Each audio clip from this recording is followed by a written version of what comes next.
DC grinder set, the power tool expert you can rely on. Brand Tida. So, ito yung mga para itong beauty secrets. Hindi pala. Grinder, mini grinder. So, product includes power adapter to 20 volts, 100 to 40 volts. Output niya is 12 volts, 2 amperes. Next is the grinder, mini grinder. Power tool, 12 volts. Supply, 12 volts. No load speed, 16,000 RPM. Copper collect, 3.2-2. Sa mga siguro to specs. So may switch,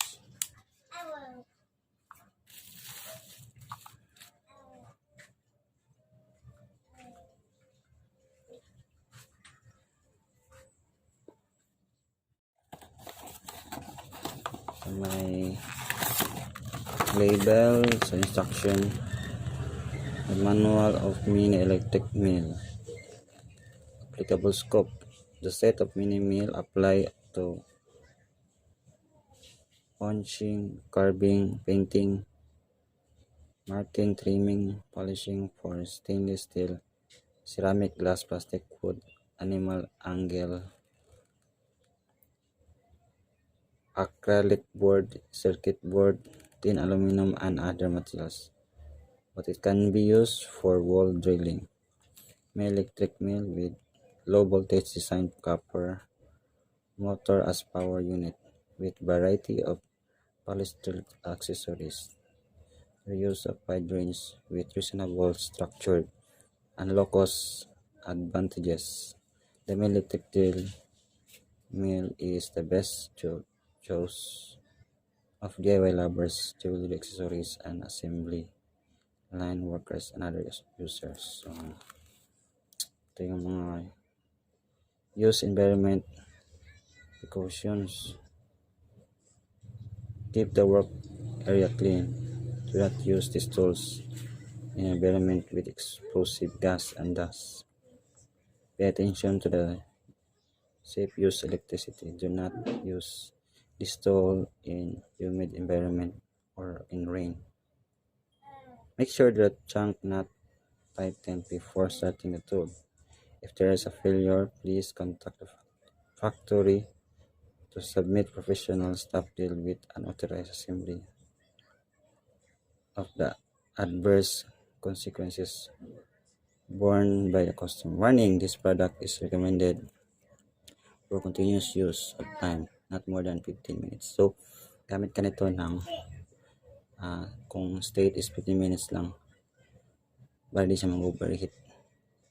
In the course of not plug in the cooling port operation, the motor card shutdown time to turn off the switch, avoiding burning motor. So kung hindi mo na gagamitin, tanggalin mo lang yung DC power at saka turn off mo lang para iwas sunog. Ito yung mga accessories niya. Brush.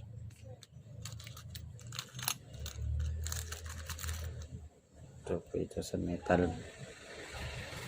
Pang cleaning ng mga board.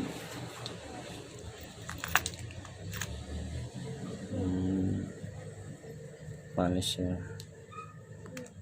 So, ito parang cotton lang.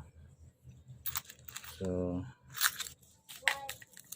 meron siyang drill bit. 1, 2, 3, 4 na drill bit. Hindi ko alam to. So marami pang gamitan sa mga liha.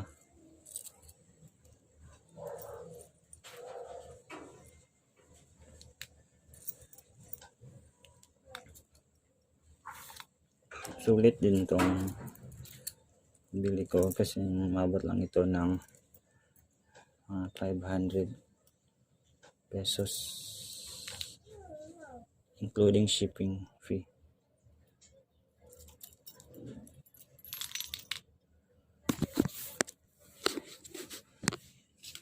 So ito sila lahat. Ang accessories niya is 1, 2, 3, 4, 5, 6, 7, 8, 9, 10, 11, 12, 13, 14, 15, 16, 17, 18, 19, 20, 21, 22, 23. So mga 30 pieces. So gagamit ko po ito sa maraming paraan. So thank you for watching.